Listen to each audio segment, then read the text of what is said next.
Gonna have to put my Drakari hunt on the back burner for a bit, unfortunately. Oh, why? I was hoping to have some fun with the Dark Eldar. You really wouldn't, given who I'm trying to get to voice her. She don't swing that way.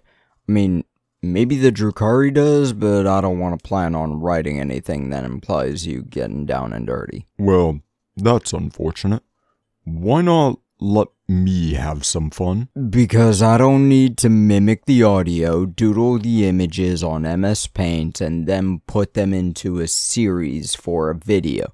That's a lot of work, and it usually takes me about 6 hours just to edit the videos alone without new images. So, you're lazy, that's why? Yes, I'm lazy. I'm glad you realize that. It's also why I wrote you into my storyline in order to help me navigate the Super City.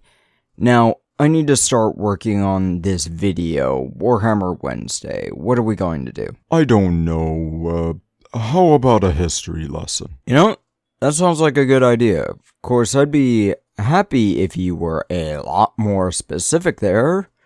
Hold on, let me see. Actually, I might know what we can talk about. This can be another episode of The Best of the Worst, which is funny given I'm the best and you're the worst. Now, unfortunately, this unit I want to talk about is a bit of a short story. In the book he appears in, he's only in 2 chapters. The Flight of the Eisenstein, which I think I brought up in another video, but I can't recall which video. Huron-Fal, one word hyphenated, was a venerable dreadnought of the Second Company in the Death Guard during the Great Crusade. He served under Captain Ulysses Temeter, who has even less about him, has only appeared in a single chapter of the same book. Weird thing is, you can argue the Dreadnought actually outranked the captain, as the Dreadnought was a Second Company, while Temeter was supposed to be captain of the Fourth Company. Space Marine hierarchies are weird. Even weirder are them during the Great Crusade and Heresy eras. But we're not here talking about the strange ways that British writers don't know how military service tends to work. We're here to talk about the toughest of the legions and their war against themselves. Primarch Mortarion set up various different groups in order to have as many, nearly all, of his loyalist soldiers on the world of Istvan III. In one of these battalions was Huron-Fal and Captain Temeter, both of which assumed the world was being overrun with rebel humans who did not wish to remain aligned with the Imperium of Man.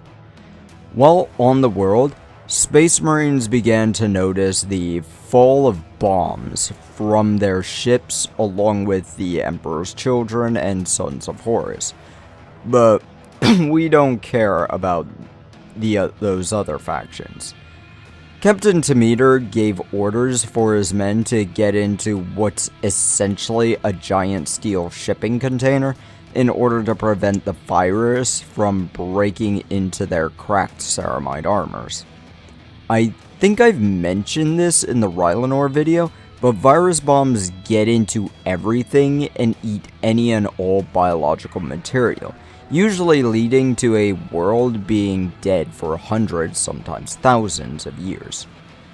The squad was having trouble closing the container unit, so the captain went outside to push it closed, while the dreadnought told him to enter in so he could close it. Huron-Fal pointed out that dreadnought armor is made of adamantine and could keep the flesh eater virus out. Temeter gave a nod and moved towards the container, but something happened leading to him being blasted away and the ceramite being cracked. Temeter tried to get up but couldn't move, and he looked at the dreadnought armor. It was heavily damaged, and not from the explosion that blasted him, but from the battle with their own men. Demeter pointed it out and to the dreadnought, and Huron-Fal said it was a veteran prerogative. Huron-Fal never was a traitor. He never turned against the Emperor. We only have 2 chapters with him, so we can't tell how he thinks much. But we know that one thing about how he was supposed to be. He saw his brothers as more important than him, since he was a dead man in a living coffin. He held Demeter, and the 2 saw the virus begin to move towards them. There was not enough time to get to the container. The captain looked at the dreadnought, knowing neither of them would live. The dreadnought spoke. "This death is ours. We choose it. We deny you your victory," in a vocal to a Primarch that could not hear him.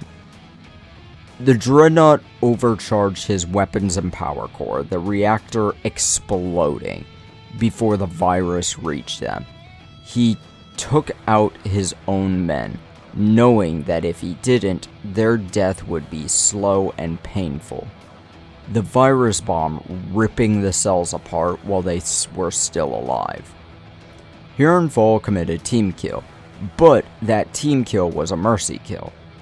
In his death, he denied pride of his enemy. This seemed to be a very common thing for dreadnoughts, as Rylanor did similar, denying his Primarch the pride of falling an enemy. An enemy denied a true victory is a psychological warfare best done. It brings the question of, are we right? Honor holds a lot of power over one in a fight.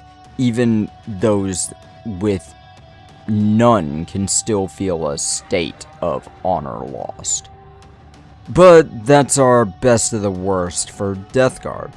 Another edited script that ends being slightly too short for what I need. David, why are you allowed to break the 4th wall and talk about how you're all the voices in these videos? Because I literally write the scripts and can do whatever I want, because I essentially own this version of reality, until Games Workshop tells me to stop, which I have high doubts they care about me. I mean, would you care if people wrote stories about your settings? Honestly, no.